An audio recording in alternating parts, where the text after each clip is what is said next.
সবচেয়ে আকর্ষণীয় আর কম দামি মিষ্টি এই আলুর মিষ্টি, যার 6 পিসের দাম নেওয়া হয় মাত্র 10 টাকা। তবে এই মিষ্টির মধ্যে কিন্তু কোনো রকম দুধের ছানা দেওয়া হয় না, আলুতে মিষ্টি বানিয়ে চিনি শিরার মধ্যে ডুবালেই তৈরি হয় এই সুস্বাদু মিষ্টি। আর এই মিষ্টি গুলো না কিন্তু যেটি সেটি উঠতে পাবেন না, খালি গ্রামগঞ্জের মেলা ছাড়া। প্রথমে আমরা গ্রামে চলে যাই এবং ওইখানে একটা বড় একটা বাজারে গিয়ে এই মিষ্টিটা খুঁজি। মানুষজন ভাই চেনেই না এই মিষ্টিটা কি। তারপর আমরা সিদ্ধান্ত নিই, না, এই মিষ্টিটা আমি বানাবো।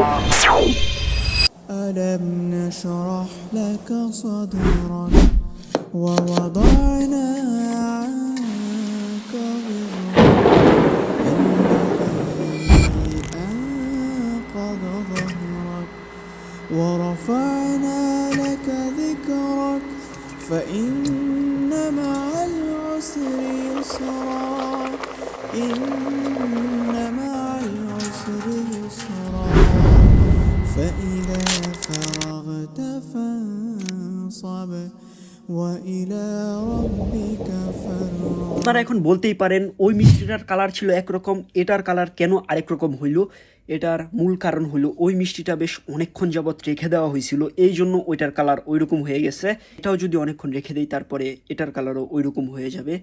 সো এখন মিষ্টিটা ট্রাই করার পালা। কেমন হয়েছে আমি জানি কেমন হয়েছে, কারণ এর আগে আমি একটা ট্রাই করছি।